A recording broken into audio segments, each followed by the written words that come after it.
Students, आज हम नया लेसन शुरू कर रहे हैं एल्कोहल, फिनॉल और ईथर। तो इसमें हमको एल्कोहल पढ़ना है, फिनॉल और ईथर पढ़ना है। आप जानते हैं, देखिए ROH ये एल्कोहल है, ये फिनॉल है और ये ईथर है। इतना तो आप जानते ही हैं, लेकिन थोड़ा सा और सुन लीजिए। जब हम किसी एलिफेटिक हाइड्रोकार्बन, जैसे हमने ये CH4 ले लिया, क्या ले लिया? CH4।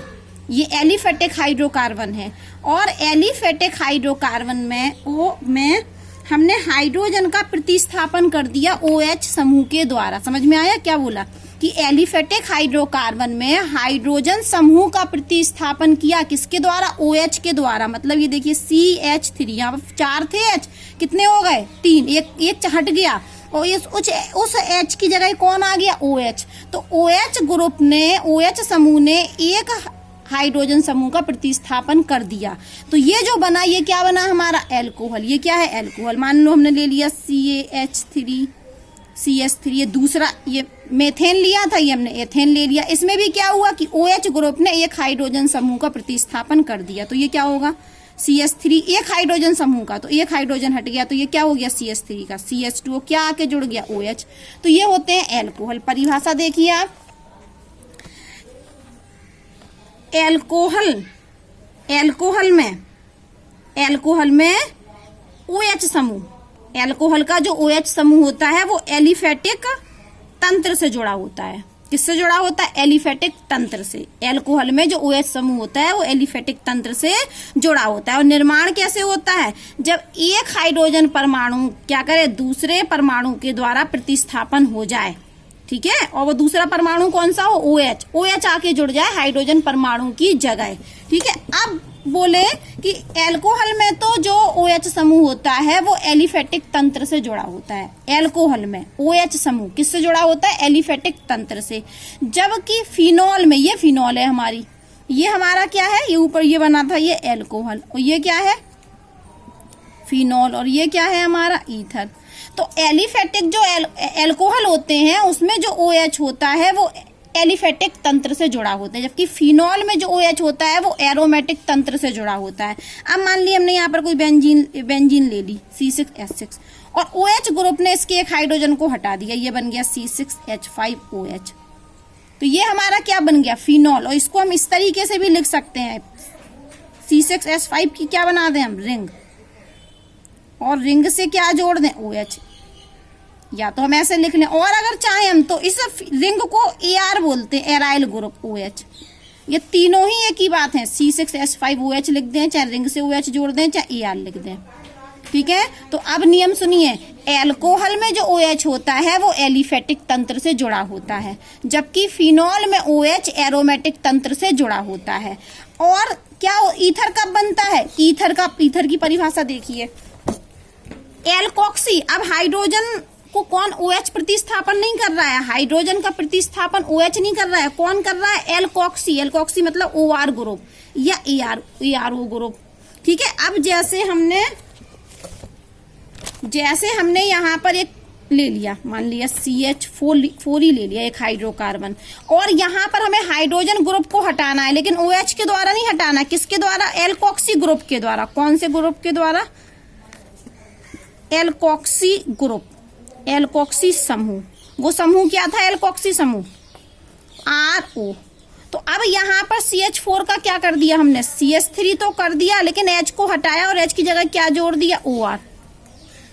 तो ये जो बना वो ईथर है। तो समझ में आया? अभी हम क्या कर रहे थे, यहाँ पर देखिए CH4 में एक हाइड्रोजन को हटाया और OH जोड़ दिया, एक हाइड्रोजन को हटा के OH जोड़ा तो एल्कोहल बना। और जब हम एरोमेटिक से हटाएंगे तो ये फिनॉल बन जाएगा। अब हमने फिर से एक हाइड्रोकार्बन लिया, लेकिन हमने एक हाइड्रोजन तो हटाया, देखो CH4 से CH3 हुआ, लेकिन हाइड्रोजन का प्रतिस्थापन किसने किया? OR ने। और OR को हम क्या बोलते हैं? Alkoxy group.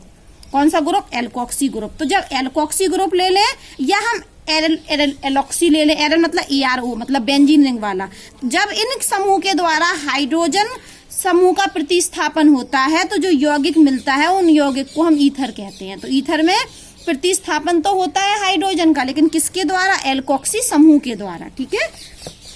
अब हम पढ़ रहे हैं, अभी हमने देख लिया ये एल्कोहल है, ये फिनॉल है, ये ईथर है, ठीक है। इसमें एल्कोहल में एलिफेटिक तंत्र से जुड़ा होता है OH समूह, फिनॉल में एरोमेटिक रिंग से जुड़ा होता है OH समूह, और जबकि ईथर में हाइड्रोजन समूह का प्रतिस्थापन तो होता है लेकिन एल्कोक्सी समूह OR के द्वारा। ठीक है, ये देखिए R से OR ग्रुप जुड़ गया तो ये ईथर बन गया। अब हम पढ़ेंगे क्लासिफिकेशन ऑफ एल्कोहल, ठीक है, और फिनॉल का भी पढ़ेंगे, लेकिन पहले हम क्या पढ़ रहे हैं, क्लासिफिकेशन मतलब वर्गीकरण। किसका वर्गीकरण? एल्कोहल का वर्गीकरण।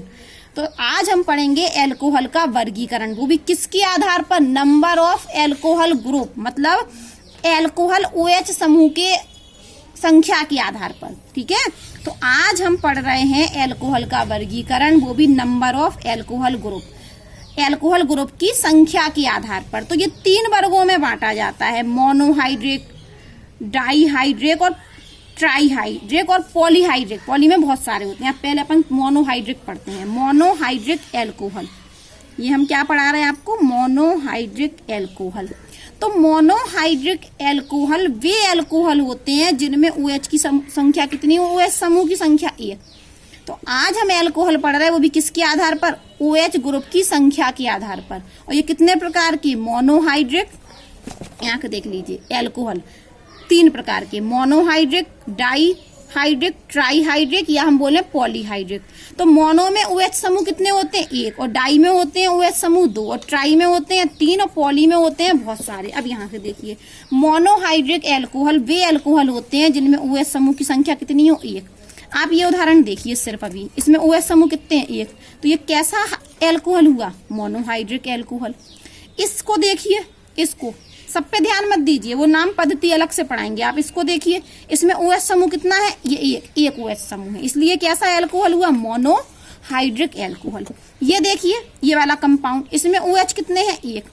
और जहां OH की संख्या 1 होगी उनको हम क्या बोलेंगे? मोनोहाइड्रिक। इस लाइन को याद रखिए कि OH समूह की संख्या यदि 1 होगी तो मोनोहाइड्रिक होंगे। तो ये भी मोनोहाइड्रिक एल्कोहल है। ये देखिए, इस कंपाउंड में भी OH कितने हैं? 1, तो ये भी क्या हुआ? Monohydric alcohol. यहाँ देखिए, इस कंपाउंड में भी OH कितने हैं? 1 ही हैं, तो ये भी मोनोहाइड्रिक हुआ। ये देखिए, इसमें भी OH कितने हैं? 1, तो ये भी मोनोहाइड्रिक एल्कोहल हुआ। यहाँ देखिए, यहाँ भी OH कितने हैं? 1, तो ये भी मोनोहाइड्रिक एल्कोहल हुआ। इस कंपाउंड में देखिए, 1 OH समूह है, ये भी मोनोहाइड्रिक हुआ। तो हमने देखा इतने सारे ये जो हमारे एल्कोहल हैं, ये सारे के सारे मोनोहाइड्रिक एल्कोहल हैं। क्यों? क्योंकि इनमें OH समूह की संख्या 1 है। तो एक वर्गीकरण हमने पढ़ लिया, यदि OH समूह की संख्या 1 होगी तो ऐसे एल्कोहल को हम मोनोहाइड्रिक एल्कोहल कहते हैं। अब हमारे दूसरे क्या लिखा है? Dihydric alcohol. डाई मतलब OH समूह की संख्या कितनी होगी? 2। अब आप ये उदाहरण देखिए, इसमें OH, इस कंपाउंड में कितने OH हैं? 1 OH ये है, 1 OH ये है, 2 OH है। तो ये कैसा एल्कोहल हुआ? डाईहाइड्रिक एल्कोहल हुआ। यहाँ देखिए, इस कंपाउंड में कितने OH हैं? 1 और 2, तो ये OH 2 हैं, इसलिए ये भी क्या हुआ? Dihydric alcohol. अब हम पढ़ते हैं ट्राईहाइड्रिक एल्कोहल। तो OH समूह की संख्या कितनी होगी? यहाँ 3। तो ये देखिए, इस कंपाउंड में 1 OH, 2, 3 OH है, तो ये कैसा एल्कोहल है? Trihydric alcohol. तो आज हमने जाना कि 3 प्रकार के एल्कोहल होते हैं, मोनोहाइड्रिक, डाईहाइड्रिक और ट्राईहाइड्रिक। लेकिन ये किस आधार पर? OH समूह की संख्या के आधार पर। यदि OH समूह की संख्या 1 होगी तो हम मोनोहाइड्रिक एल्कोहल बोलेंगे, और यदि OH समूह की संख्या 2 होगी तो डाईहाइड्रिक एल्कोहल बोलेंगे, और यदि OH समूह की संख्या 3 होगी तो हम क्या बोलेंगे? Trihydric alcohol. इतनी बात समझ में आ गई? तो आज हमने वर्गीकरण पढ़ लिया, मोनो, डाई और ट्राई, और वो भी OH समूह की संख्या के आधार पर। अब हम थोड़ी नाम पद्धति देखते हैं, एल्कोहल की नाम पद्धति, नोमेनक्लेचर। 2 प्रकार के नाम होते हैं, एक तो सामान्य नाम और एक होता है आयुपैक नेम। सामान्य नाम को इंग्लिश में बोलते हैं कॉमन नेम, और आयुपैक को IUPAC नेम बोलते हैं।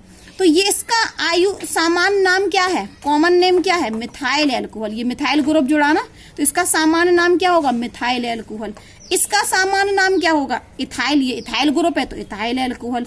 ये देखिए, ये 1 2 3, तो ये कौन सा alcohol? Propyl alcohol, propel alcohol. तो ये तो हमने इनके सामान्य नाम लिख दिए, मिथाइल एल्कोहल, ये इथाइल एल्कोहल, ये प्रोपाइल एल्कोहल। अब IUPAC नेम में देखिए, हम कार्बन लंबी श्रृंखला देखते हैं तो एक ही कार्बन है तो मेथ लगेगा, मेथ, एक कार्बन के लिए मेथ लगता है। और सभी बॉन्ड कैसे हैं? सिंगल, तो क्या जुड़ेगा? Suffix ane. और OH के लिए अनुलग्न क्या जुड़ता है? OH के लिए क्या जोड़ते हैं, ऑल, तो ये क्या बन गया हमारा, मेथेनॉल। अब ये देखिए 2 कार्बन है तो हम क्या लिखेंगे, एथ, क्या लिखेंगे, एथ, 2 कार्बन के लिए एथ। और इसको अगर आप खोलोगे तो आपको सभी बॉन्ड क्या दिखेंगे, सिंगल, तो अनुलग्न क्या जुड़ेगा, एन। जैसे हम एक खोल ही देते हैं, जैसे ये वाला, ये सी से ये 1 हाइड्रोजन, 2 हाइड्रोजन, 3 हाइड्रोजन, इस कार्बन को खोलो तो 2 हाइड्रोजन, 1 हाइड्रोजन, 2 हाइड्रोजन, ये O और ये, तो सभी बॉन्ड कैसे हैं, सिंगल। तो सबसे पहले हमने इसको क्या लिखा, आप यहाँ से फिर से थोड़ा और डिटेल में समझ लीजिए। 2 कार्बन इसलिए एथ, मूल नाम क्या होगा, एथ, कक्षा 11 में आप पढ़ चुके हैं IUPAC नेम, तो एथ हो गया, 2 कार्बन के लिए एथ। अनुलग्न सभी बॉन्ड सिंगल है, सभी बॉन्ड सिंगल है, इसलिए अनुलग्न क्या जुड़ेगा, एन। और डबल बॉन्ड के लिए क्या जुड़ता है, इन, और ट्रिपल बॉन्ड के लिए आइन। अब इन जोड़ दिया हमने। अब हमें फंक्शनल ग्रुप OH है, तो फंक्शनल ग्रुप के लिए क्या जोड़ते हैं, ऑल, तो प्लस कर दिया ऑल, इथेन ऑल। और आप जानते हैं कि यदि ये वॉवेल्स आए हों तो ये O, जब ये O वाला ये होगा तो ये E क्या होता है, हट जाता है, E क्या होता है, हट जाता है, तो ये क्या बन जाएगा हमारा, इथेनॉल। ठीक है, डिटेल में आप ये पढ़ चुके हैं 11 में। अब ये देखिए 1 2 3, तो प्रोपेन, प्रोपेन, और प्रोपेन में क्या जोड़ दिया, ऑल, तो प्रोपेनॉल। ठीक है, ये IUPAC नेम हो गया। इसको देखिए, ये देखिए 1 2 3, तो ये भी, ये इसका सामान्य नाम क्या होगा, प्रोपाइल एल्कोहल, प्रोपाइल एल्कोहल। लेकिन ये कैसा प्रोपाइल है, इस कार्बन से 2 कार्बन जुड़े, मैंने कहा था इस तरीके से कार्बन से, तो इसको क्या बोलते, आइसो, इस ग्रुप को क्या बोलते थे, आइसो। और इस तरीके से हो तो नियो, याद है कुछ, तो ये आइसो और प्रोपेल एल्कोहल, कॉमन सामान्य नाम। CN का मतलब है कॉमन नेम, और IN का मतलब क्या है, IUPAC नेम। ठीक है, CN का मतलब कॉमन नेम, सामान्य नाम, और IN का मतलब है IUPAC नेम, IUPAC नेम। तो इसका सामान्य नाम क्या है, आइसोप्रोपेल एल्कोहल। और IUPAC नेम लिखे तो हम ये कार्बन श्रृंखला देखिए, ये वाली देख लेते हैं। ये 3 कार्बन है, इसमें कितने कार्बन है, 3। तो मूल नाम क्या होगा इसका, प्रोप, मूल नाम क्या होगा, प्रोप। 3 कार्बन के लिए प्रोप लिखते हैं। और सभी बॉन्ड कैसे हैं, सिंगल, तो क्या जोड़ दिया हमने, एन, और एन जोड़ दिया। और OH के लिए क्या जोड़ते हैं, 2, और संख्या देंगे तो पहला नंबर, नंबरिंग देंगे तो पहला, दूसरा और तीसरा। OH कहाँ जोड़ा, दूसरे पर, तो +2 ऑल, +2 ऑल। इसको जब हम जोड़ के लिखेंगे तो ये E क्या हो जाता है, गायब, तो हम इसको लिख सकते हैं प्रोपेन ऑल। और चाहे तो ये 2 कहाँ लगा सकते हैं, बाहर, ये भी तरीका है, अगर चाहे तो 2 बाहर लगा सकते हैं, और नहीं तो ऐसे लिख सकते हैं प्रोपेन एन, फिर ये डैश लगा जाते हैं, 2 फिर ऑल, और संग में लिखेंगे तो ये लिखेंगे प्रोपेनॉल। ठीक है, अब वैसे हम इसका नाम देखते हैं, इसमें कितने कार्बन है, इसमें कितने कार्बन दिख रहा है, 1 2 3 4, तो इसका कॉमन नेम क्या होगा, ब्यूटाइल, क्या होगा, ब्यूटाइल एल्कोहल। और IUPAC नेम क्या होगा इसका, 1 2 3 4, तो हम लिखेंगे ब्यूट, ब्यूट मतलब मूल नेम। और सभी बॉन्ड सिंगल है इसलिए एन, और एन के बाद हम इसमें क्या जोड़ दें, ओल, वो भी कौन सी कंडीशन पर, 1 पे, तो 1 तो लिखना नहीं है, तो ये संग में क्या हो जाएगा, ब्यूटेनॉल, ये ब्यूटेनॉल। ठीक है, अब इसका नाम देखिए, कॉमन नेम है इसका 1 2 3 4, 4 कार्बन, ब्यूटाइल एल्कोहल। लेकिन कैसी ब्यूटाइल है, ये सेकेंडरी। ठीक है, द्वितीय कार्बन है तो सेकेंडरी ब्यूटाइल एल्कोहल। और IUPAC नाम में 1 2 3, तो ये भी ब्यूटेन ऑल है, लेकिन इसमें यहाँ पर तो ये 1 था, अगर हम यहाँ चाह के तो यहाँ पर क्या लिख सकते थे, 1 ब्यूटेनॉल। और ये देखिए OH समूह जुड़ा तो है, लेकिन कहाँ, 2 पर, तो ये हमारी, इसको क्या लिख सकते हैं हम, 2 ब्यूटेनॉल। संग में लिखेंगे तो इस तरीके से अलग अलग ऐसे लिखेंगे। ये और ये बिल्कुल समान है, इनके अणुसूत्र क्या है, समान। अंतर क्या है कि ये 1 ब्यूटेनॉल है, ये 2 ब्यूटेनॉल है। इसको देखिए, ये आइसो ग्रुप है, 1 2 3 4, तो ये iso butyl alcohol, common name, सामान्य नाम। और अब नंबरिंग देखिए, अगर हम नंबरिंग देखें तो इसको मान लें हम मुख्य श्रृंखला, तो 1 2 और 3, तो 3 कार्बन के लिए लिखते हैं हम क्या, प्रोप, क्या लिखा हमने, प्रोप। सभी बॉन्ड सिंगल है तो एन, और OH जोड़ दिया, वो भी कहाँ, 1 पर। OH कहाँ जोड़ दिया हमने, 1 पर, 1 पे है ये OH कहाँ जोड़ा है, 1 पर। और 2 पर क्या जोड़ा है, एक मिथाइल ग्रुप, तो हमने लिख दिया 2 मिथाइल प्रोपेन 1 ऑल। ठीक है, ये देखिए कॉमन नेम, ये टर्सरी, थ्री डिग्री कार्बन है, टर्सरी 1 2 3 4 कार्बन इसलिए ब्यूटाइल, और 3 डिग्री है इसलिए टर्सरी। यहाँ पर ये 2 डिग्री था इसलिए सेकेंडरी, तो tertiary butyl alcohol common name. अब अगर इसको हम श्रृंखला मान लें तो हमने ये सीधी श्रृंखला मान ली एक अपनी, ठीक है। तो इसको इस कार्बन को नंबर दे दिया 1, इसको दे दिया 2, इसको दे दिया 3, तो ये 3 कार्बन के लिए प्रोपेन, और प्रोपेन में कहाँ जुड़ा OH ग्रुप 2 पर, तो 2 ऑल प्रोपेन 2 ऑल, और 2 पर साथ में क्या जुड़ा मिथाइल ग्रुप भी, तो हम लिख देंगे 2 मिथाइल प्रोपेन 2 ऑल। इस तरीके से नाम लिखे जाते हैं, और डिटेल में आप पढ़ सकते हैं 11 में। अभी हम सिर्फ आपको पूरा नाम पद्धति नहीं पढ़ा रहे हैं, सिर्फ क्या पढ़ा रहे हैं, एल्कोहल के नाम। एल्कोहल के 2 नाम हो सकते हैं, मतलब सामान्य नाम और IUPAC नेम, ठीक है। अब हम बढ़ते हैं थोड़ा आगे।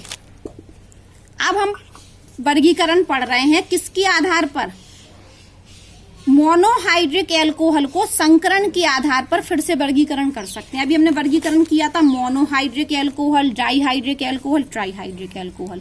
मोनो में OH समूह की संख्या 1 थी, डाई में OH समूह की संख्या 2 थी, और ट्राई में OH समूह की संख्या 3 थी। इस प्रकार का हमने वर्गीकरण आपको समझाया था।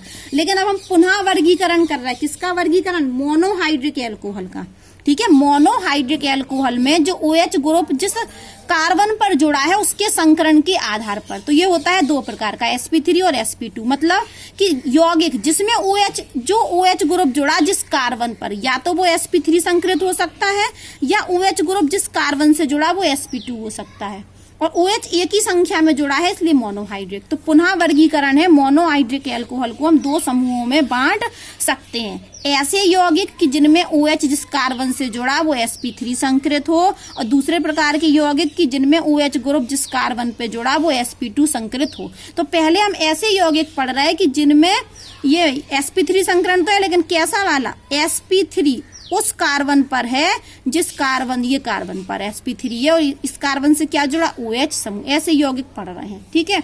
तो इनमें हम पढ़ते हैं अभी सामान्य जनरल एलिफेटिक एल्कोहल, सामान्य एलिफेटिक एल्कोहल पढ़ रहा है, जैसे उदाहरण CH3OH, C2H5OH, ये सामान्य एलिफेटिक एल्कोहल है। अब इनमें आप देखिए इस कार्बन पर संकरण देखते हैं हम, इस कार्बन पर संकरण। तो संकरण देखने के लिए हम इसको खोल लेते हैं, क्या कर लेते हैं, खोल लेते हैं। ये देखिए हमने खोल दिया, इसको क्या कर दिया, हमने खोल दिया। अब आप देख रहे होंगे कि हम संकरण निकालने के लिए क्या करते हैं, सिग्मा बॉन्ड काउंट करते हैं। तो 1 सिग्मा इधर है, 1 सिग्मा इधर है, 1 सिग्मा इधर है, 1 सिग्मा इधर है, तो टोटल कितने सिग्मा, 4 सिग्मा, और 4 सिग्मा का मतलब sp3 संकरण। तो इस कार्बन पर कौन सा संकरण है, sp3। इस कार्बन पर हमने खोल के निकाल लिया, ये 4 बॉन्ड बना रहा है, 4 सिग्मा बॉन्ड, ये कार्बन ये कार्बन ये कार्बन 4 सिग्मा बॉन्ड बना रहा है, और 4 सिग्मा बॉन्ड की वजह से इसमें sp3 संकरण है। और ये कार्बन पर हमने निकाल लिया कि sp3 संकरण हो, ये किससे जुड़ा, OH से। यही तो हम कह रहे थे कि हमें ऐसे कंपाउंड के बारे में पढ़ना है कि जिसमें OH ग्रुप जिस कार्बन से जुड़ा हो वो sp3 संकरित हो। तो ये एग्जाम्पल में आया और एलिफेटिक है। अब हम इनको पुनः वर्गीकृत कर रहे हैं, 1 डिग्री, 2 डिग्री और 3 डिग्री। फिर से वर्गीकरण कर दिया हमने, किसका, अभी हमने मोनोहाइड्रिक एल्कोहल लिया था और मोनोहाइड्रिक एल्कोहल को 2 वर्गों में बांट दिया था। ऐसे यौगिक की जिनमें कार्बन पर कौन सा संकरण हो, sp3, और ऐसे यौगिक जिनमें कार्बन पर sp2 संकरण हो। अब हम sp3 वाले पढ़ रहे थे, ये देखिए इस कार्बन पर sp3 संकरण था, 4 सिग्मा बॉन्ड बना रहे थे, लेकिन हमने इसको पुनः बांट दिया। आप देखो इसको देख लीजिए, ये कार्बन है, 1 सिग्मा, 1 बॉन्ड, 2 3 4 बॉन्ड बना रहा है, 4 सिग्मा, और 4 सिग्मा का मतलब ये कैसा संकरित है, कैसा संकरित कार्बन है, sp3 संकरित कार्बन है। इसको देख लीजिए, 1 सिग्मा, 2 सिग्मा, 3 सिग्मा, 4, तो ये भी कैसा कार्बन है, sp3 संकरित। इसको देख लीजिए 1 2 3 4, तो ये भी कैसा कार्बन है, sp3 संकरित कार्बन है। ये तीनों हमारे sp3 संकरित कार्बन है, और तीनों कार्बन से OH ग्रुप जुड़ा है। देखो इससे भी OH ग्रुप जुड़ा, इससे भी OH ग्रुप जुड़ा, इससे भी OH ग्रुप जुड़ा। तो ये कौन से में आ रहा है, वे यौगिक जिनमें OH समूह ऐसे कार्बन से जुड़ा हो कि sp3 संकरित, इस समूह में आ रहा। लेकिन इनको हमने पुनः बांट दिया, 1 डिग्री, 2 डिग्री, 3 डिग्री। अब आप देखिए 1 डिग्री, 2 डिग्री, 3 डिग्री में कि ये जो OH ग्रुप है ये जिस कार्बन से जुड़ा वो sp3 संकरित तो है, लेकिन कितने कार्बन से जुड़ा, 1 कार्बन से। जबकि इसको देखिए कितने कार्बन से, 1 2 कार्बन से। जबकि इसको देखिए 1 2 3, तो ये होगा हमारा 1 डिग्री। ये क्या होगा हमारा 1 डिग्री एल्कोहल। और इस एल्कोहल को बोलेंगे हम 2 डिग्री एल्कोहल, और इस एल्कोहल को बोलेंगे हम 3 डिग्री एल्कोहल। ठीक है, क्योंकि ये जो कार्बन कौन सा वाला कार्बन देखना है? जो OH जिस कार्बन से जुड़ा हो। sp3 तो है, तो इसमें तो आ ही रहा है, लेकिन इसमें आने के बावजूद भी और भी वर्गीकरण हो रहा है कि ये 1 डिग्री है, ये 2 डिग्री है, ये 3 डिग्री है। क्यों?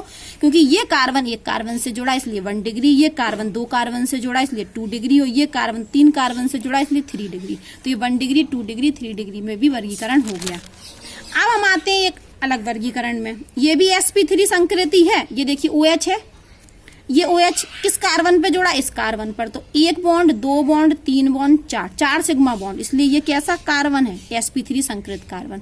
तो अभी हम sp3 ही पढ़ रहे हैं, ये जो दो पढ़ना था ना, इसमें sp3 ही पढ़ रहे हैं। तो ये जनरल एलिफेटिक एल्कोहल हमने पढ़ लिया और उनको कितने वर्गों में बांट दिया? 3 वर्गों में, 1 डिग्री, 2 डिग्री और 3 डिग्री। अब हम एलाइलिक एल्कोहल पढ़ रहे हैं।